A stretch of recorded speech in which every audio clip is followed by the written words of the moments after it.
বিশ শতকের ইতিহাসে যদি সবচেয়ে আলোচিত আর ভয়ঙ্কর কোনো নাম খুঁজতে হয় তাহলে প্রথমে উঠে আসবে অ্যাডলফ হিটলারের নাম। একজন মানুষ যিনি কোটি কোটি মানুষকে উন্মাদনার মতো অনুসরণ করিয়েছিলেন, অথচ তার সিদ্ধান্তে পৃথিবী ডুবে গিয়েছিল অগ্নিকুণ্ডে। কিন্তু কে ছিলেন এই হিটলার?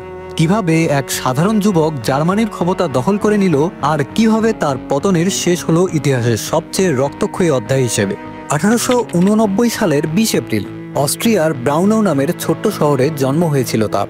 পরিবারে অভাব অনটন, বাবার কঠোর শাসন, সব মিলিয়ে তার শৈশব ছিল অস্থির।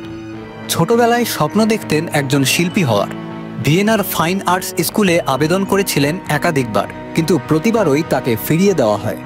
ভিয়েনায় প্রত্যাখ্যাত হওয়ার পর হিটলার ক্রমশ ভেঙে পড়েন। কয়েক বছর তিনি প্রায় ভিখারির মতো কাটিয়েছেন, রাস্তায় ছবি এঁকে বিক্রি করেছেন। কিন্তু সেই সময়ই তিনি প্রথম পড়েন জাতিগত ঘৃণাভিত্তিক বইপত্র।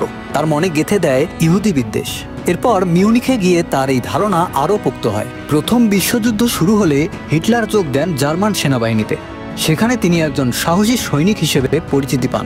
যুদ্ধ শেষে জার্মানি যখন ভেসে যাচ্ছে দারিদ্র্য আর অপমানের স্রোতে, তখন হিটলার খুঁজে পান নিজের পথ।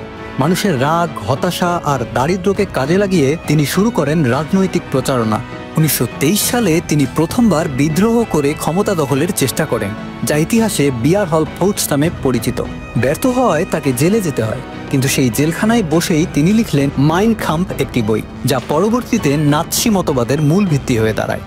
তিনি বিশ্বাস করতে শুরু করেন জার্মানির পরাজয় ও অপমানের জন্য ইহুদিরা আর বিদেশি শক্তিই দায়ী। এই ধারণাই ধীরে ধীরে গড়ে তোলে তার রাজনৈতিক মতবাদ। 1920-এর দশকে তিনি যোগ দেন জার্মান ওয়ার্কার্স পার্টিতে, যা পরে পরিচিত হয় নাৎসি পার্টি হিসেবে। অসাধারণ বক্তৃতার ক্ষমতা, ক্যারিশমা আর মানুষের হতাশাকে কাজে লাগিয়ে হিটলার হয়ে ওঠেন দলের প্রধান মুখ। তার ভাষণে তিনি জার্মান জনগণকে প্রতিশ্রুতি দিতেন, হারানো গৌরব ফিরিয়ে আনবেন, দেশকে মহা শক্তিশালী করবেন আর বিশ্বাসঘাতক ইহুদিদের শাস্তি দেবেন। জনগণ তখন অর্থনৈতিক মন্দায় জর্জরিত। তারা খুঁজছিল এক শক্তিশালী নেতা। হিটলার সেই শূন্যস্থান পূরণ করে ফেললেন। 1933 সালে তিনি জার্মানির চ্যান্সেলর হন, আর তার অল্প কদিনের মধ্যেই নিজের হাতে কুক্ষিগত করেন একক ক্ষমতা। জার্মানি পরিণত হয় স্বৈরশাসনের এক ভয়ঙ্কর পরীক্ষাগারে। স্কুল, কলেজ, গণমাধ্যম, সিনেমা, সব জায়গায় নাৎসি মতবাদ ঢুকিয়ে দেওয়া হয়। ইহুদিদের বিরুদ্ধে ঘৃণা ছড়ানো হয় নিয়মিত। হিটলার দাবি করেন আর্য জাতি হলো শ্রেষ্ঠ জাতি, আর ইহুদিরা হলো পৃথিবীর সকল সমস্যার মূল, যা বর্তমানে আমরা প্রতিনিয়ত উপলব্ধি করছি। এরপর শুরু হয় তার যুদ্ধযাত্রা। 1939 সালে পোল্যান্ড আক্রমণের মধ্য দিয়ে শুরু হয় দ্বিতীয় বিশ্বযুদ্ধ। একে একে ইউরোপের দেশগুলো দখল করে নেয় নাৎসি বাহিনী। দ্রুত জার্মানি হয়ে ওঠে বিশ্বের সবচেয়ে ভয়ঙ্কর সামরিক শক্তি। কিন্তু এর পেছনে লুকিয়ে ছিল অকথ্য নৃশংসতা। হলোকাস্ট মানব ইতিহাসের সবচেয়ে ভয়াবহ অধ্যায়। কেবলমাত্র জাতিগত কারণে, ধর্মের কারণে বা ভিন্ন মতের কারণে লাখ লাখ মানুষকে ধরে নিয়ে যাওয়া হতো কনসেন্ট্রেশন ক্যাম্পে। সেখানে গ্যাস চেম্বারে ক্ষুধায়, রোগে মারা যেত অসংখ্য মানুষ। অনুমান করা হয় প্রায় 60 লাখ ইহুদিকে হত্যা করা হয়েছিল হিটলারের আদেশে। শুধু ইহুদিই নয়, রোমা জনগোষ্ঠী, সমকামী এবং রাজনৈতিক ভিন্ন মতের মানুষকেও নির্মমভাবে হত্যা করা হয়। কিন্তু হিটলারের সাম্রাজ্য চিরস্থায়ী হয়নি। সোভিয়েত ইউনিয়ন ও মিত্র শক্তির পাল্টা আক্রমণে ধীরে ধীরে দুর্বল হতে থাকে নাৎসি জার্মানি।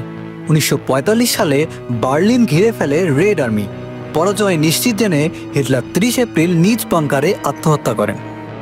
তার মৃত্যু দিয়ে শেষ হয়েছিল এক দানবীয় অধ্যায়, তবে রেখে যায় অসংখ্য প্রশ্ন। কিভাবে এক ব্যক্তি এত মানুষকে প্রভাবিত করতে পারল?